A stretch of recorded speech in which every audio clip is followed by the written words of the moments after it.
कि यदि इस जिंदगानी से इतना सुंदर तन पाकर भी हम भगवान का भजन नहीं कर पाए तो क्या कर पाए। देखिए ये सुंदरता और ये शरीर जो मानव का तन हमें मिला है, ऐसा सौभाग्यशाली कोई नहीं है संसार में। मानव का एक ऐसा तन है, मात्र ये कहते ये साधन है, हमारी मुक्ति का ये केंद्र है। साधन धाम मोक्ष कर द्वारा, पाई न जहि परलोक संवारा। ये साधन है, मुक्ति को पाने का ये एक केंद्र है। और यदि ऐसा केंद्र हमें मिला है फिर भी हम इसका लाभ ना उठा पाए तो क्या फायदा हमारी जिंदगानी का। उस दिन बताया था पहले वाले दिन कि कम से कम ज्यादा नहीं एक माला आप लोग किया कीजिए। कितने लोग करना शुरू कर दी? कितने लोग करते हैं? कोई नहीं। ज्यादा समय मत निकालो। अरे जिन्होंने हमें ये जिंदगी दी है, इतना सुंदर दी है, उनके लिए क्या आप लोग दो मिनट भी नहीं निकाल सकते हैं? एक माला जप करने में कितना समय लगेगा? 2 मिनट मात्र लगते हैं एक माला करने में।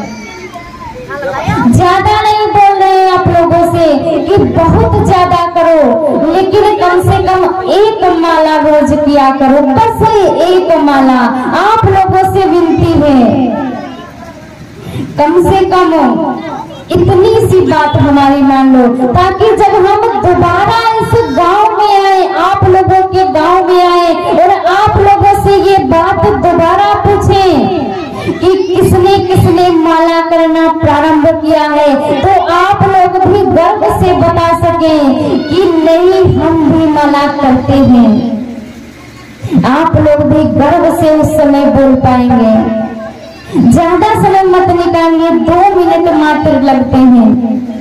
जैसे हम रोज 1 लोटा जल तो चढ़ाते ही होंगे भोले बाबा पे, सूर्य नारायण को तो चढ़ाते ही होंगे। अरे थोड़ी देर बैठकर एक माला जप कर लो, कितना समय लगेगा। ये हम अपने लिए नहीं कह रहे हैं कि भाई हमारे लिए माला जप किया करो, नहीं। इसका लाभ आप लोगों को भी मिलेगा, आपका जीवन इससे सुधरेगा। और आप थोड़ा सा समय निकाल कर देखिए, पहले आपका मन नहीं लगेगा, लेकिन धीरे धीरे जब आप करने लगेंगे तब आपका मन करेगा 2 नहीं 4 करते हैं माला, 4 नहीं 8 करते हैं, कितना अच्छा लगेगा। मन करेगा कि बैठकर माला करते रहें, प्रभु का नाम लेते रहें। इतना सुंदर प्रभु का नाम है। और इतना ही नहीं, जब आप ये मन से करने लगेंगे तो आपको आपके मन में ही भगवान के दर्शन होने लगेंगे। आप यदि सच्चे मन से करेंगे तो भगवान आपको दर्शन भी देंगे। ऐसा नहीं है आपका ये व्यर्थ जाएगा, कुछ व्यर्थ नहीं जाता है संसार में। हम भलाई करते हैं तो बदले में भलाई हमें मिलती है, हम बुराई करते हैं तो वो भी हमें मिलता है। कहते हैं ना कि यदि भला किसी का करोगे, किसी का भला करोगे तो भला का उल्टा क्या होता है?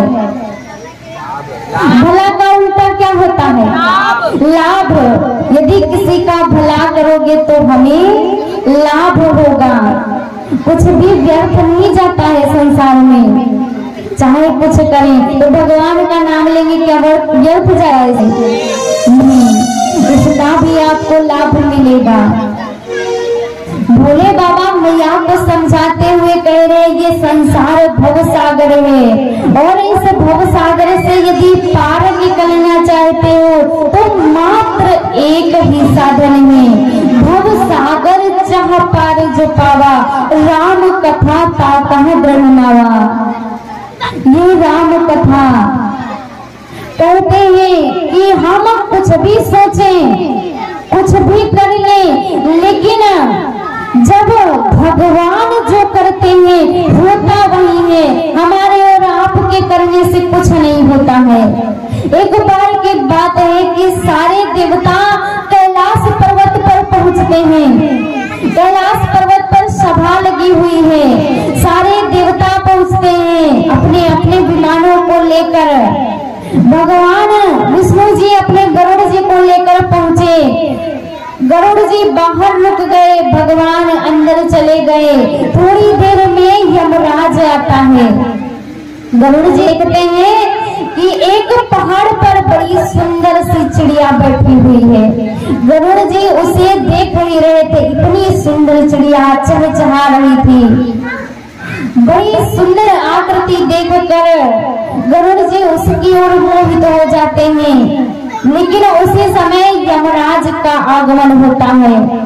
अब यमराज भी उसी चिड़िया को देखने लगा और उस चिड़िया को देखकर यमराज मुस्कुराने लगा। मुस्कुराता हुआ यमराज अंदर चला गया, कुछ बोला नहीं, बस अंदर चला गया। गरुड़ जी ने ये सारा दृश्य देखा कि यमराज इस चिड़िया को देखकर मुस्कुरा रहे थे, मतलब इस चिड़िया पर कोई ना कोई संकट जरूर है। जरूर ये यमराज बाहर निकलकर इस चिड़िया के प्राण ले जाएंगे। गरुड़ जी के मन में ऐसा विचार आया। गरुड़ जी करते क्या है, कहते हैं कि मैं इस चिड़िया के प्राण नहीं जाने दूंगा। लेकिन क्या उनके बचाने से, यदि उसके प्राण जाने वाले हैं, बच पाएंगे? किसी के बचाने से कोई बच सकता है? गरुड़ जी ऐसा मन में विचार करते हैं कि मैं इसके प्राण नहीं जाने दूंगा। गरुड़ जी करते क्या है, उस चिड़िया को अपने ऊपर बिठाकर हजारों मील दूर छोड़कर एक गुफा में छोड़कर आ जाते हैं। कहते यहाँ यमराज ढूंढ नहीं पाएगा चिड़िया को, और जब ढूंढ नहीं पाएगा तो उसके प्राण भी बच जाएंगे। बड़ी दूर छोड़कर आ गए, हजारों मील दूर छोड़कर। सभा समाप्त होती है, यमराज बाहर आते हैं और उस पहाड़ की तरफ देखते हैं, वहाँ चिड़िया नहीं बैठी है, वहाँ से चिड़िया गायब है। अब गरुड़ जी ने फिर से देखा, यमराज जी उसी तरफ देख रहे हैं। गरुड़ जी ने इस बार पूछ लिया। गरुड़ जी पूछते हैं कि यमराज जी एक बात बताइए, आप उस पहाड़ की तरफ क्या देख रहे हैं? यमराज जी कहते हैं कि यहाँ पर एक सुंदर पंछी बैठा था, वो कहाँ गया? गरुड़ जी कहते हैं कि आप बताइए, आखिर उस पंछी के बारे में पूछ क्यों रहे हैं? क्या कारण है कि उस पंछी के बारे में पूछ रहे हैं आप? यमराज जी कहते हैं कि मैं मुस्कुरा इसलिए रहा था, सारी बात बताते हैं कि मैं मुस्कुरा इसलिए रहा था कि देखकर इस छोटे से पंछी को, इसलिए मुस्कुरा रहा था कि ये इतना छोटा सा पंछी हजारों मील दूर क्षण भर में कैसे जा सकता है? क्षण भर में हजारों मील दूर उड़कर कैसे ये पंछी जा पाएगा? क्यों? क्योंकि हजारों मील दूर एक गुफा में आज इसकी मृत्यु होनी थी। तो मैं बस यही देखकर मुस्कुरा रहा था कि ये इतना छोटा सा पंछी इतनी दूर उड़कर कैसे जाएगा, बस यही सोचकर मैं मुस्कुरा रहा था। अब गरुड़ जी को अपनी करनी पर बड़ा पछतावा होता है। कहते हैं गरुड़ जी, देखिए आज मैं ही जिसके प्राण बचाना चाह रहा था, उसी के प्राण मैं संकट में डालकर आ गया। गरुड़ जी यमराज जी से कहते हैं कि उस चिड़िया को वहां गुफा में मैं ही छोड़कर आया हूँ। यमराज जी कहते हैं अब वो चिड़िया जीवित नहीं है, उस चिड़िया के प्राण जा चुके हैं। तो कहते हैं हम चाहे कितनी अपने तरफ से कोशिश कर लें, हम ये सोच कर कोशिश करेंगे कि नहीं ऐसे नहीं ऐसे अच्छा होगा, लेकिन भगवान क्या खेल रच रहे हैं। कोई नहीं जानता है। वो क्या अगले ही पल करने वाले हैं, कोई नहीं जानता है। ऐसे यदि गरुड़ जी वहां उसको नहीं लेकर जाते तो शायद उस पंछी के प्राण बच जाते। लेकिन कहते हैं कि जब मृत्यु निकट आ जाती है तब कोई भी कितना भी कोशिश कर ले बचा नहीं पाएगा। वो बोले बाबा मैया को समझा रहे, कह रहे ये संसार भव सागर है, ऐसे ही ये संसार भी बना हुआ है भव सागर, और इससे पार उतरने के लिए बस मात्र एक ही साधन है। और देवी तुमने बड़ा उपकार किया है कि वो साधन आज तुम्हारे द्वारा इस संसार को प्राप्त होगा, जिससे लोग आसानी से भव से पार हो सकेंगे। आसानी से लोग इस नौका में बैठकर इस भव सागर से पार हो जाएंगे। राम कथा रूपी नौका जिसमें बैठकर लोग आसानी से इस भव सागर से पार हो जाएंगे। कहते हैं कि अपने हर पल को ऐसे जियो जैसे कि आखिरी हो। किसी संत ने कहा है कि मित्रों हर पल ऐसे जियो, हर पल अंतिम मानो। मित्रों हर पल ऐसे जियो, हर पल अंतिम मान, और अंतिम पल है कौन सका है जानो। कोई कितना भी हो धनवान, कोई कितना भी हो महान, लेकिन एक दिन जाएंगे सभी, बस कोई सुबह कोई शाम। इसलिए कहते जाना सबको है, और जब तक ये शरीर है तब तक थोड़ा मुस्कुरा लो, भगवान की भक्ति कर लो। कहते हैं मुस्कुराना भी एक प्रकार से भगवान की भक्ति ही है। हर हाल में मुस्कुराइए। भगवान जिस स्थिति में आपको रख रहे हैं उसी स्थिति में रहकर मुस्कुराइए, और हमेशा उनका धन्यवाद करते रहिए। प्रभु का हमेशा धन्यवाद करते रहिए और कहते रहिए प्रभु से कि प्रभु आपकी याद हमेशा हमारे हृदय में बनी रहे। ऐसा भाव प्रभु के प्रति रखना चाहिए। ये कहना चाहिए प्रभु से कि हर पल तुम्हारी याद आती रहे, राधो आती रहे। हर पल तुम्हारी याद आती रहे, राधो आती रहे। हर पल तुम्हारी याद आती रहे, राधो आती रहे।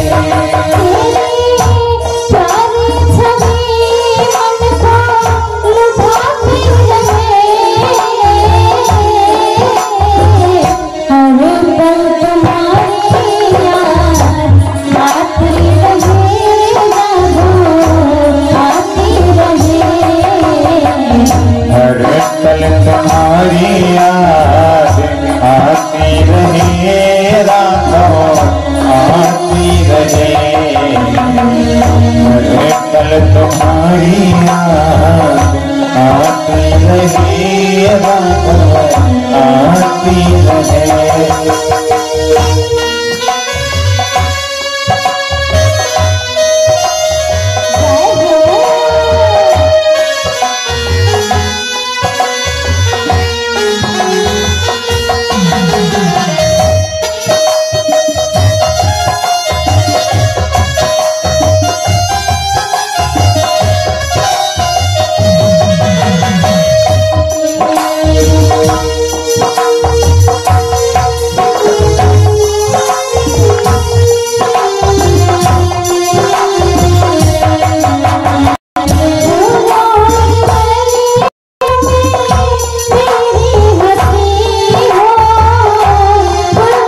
अरे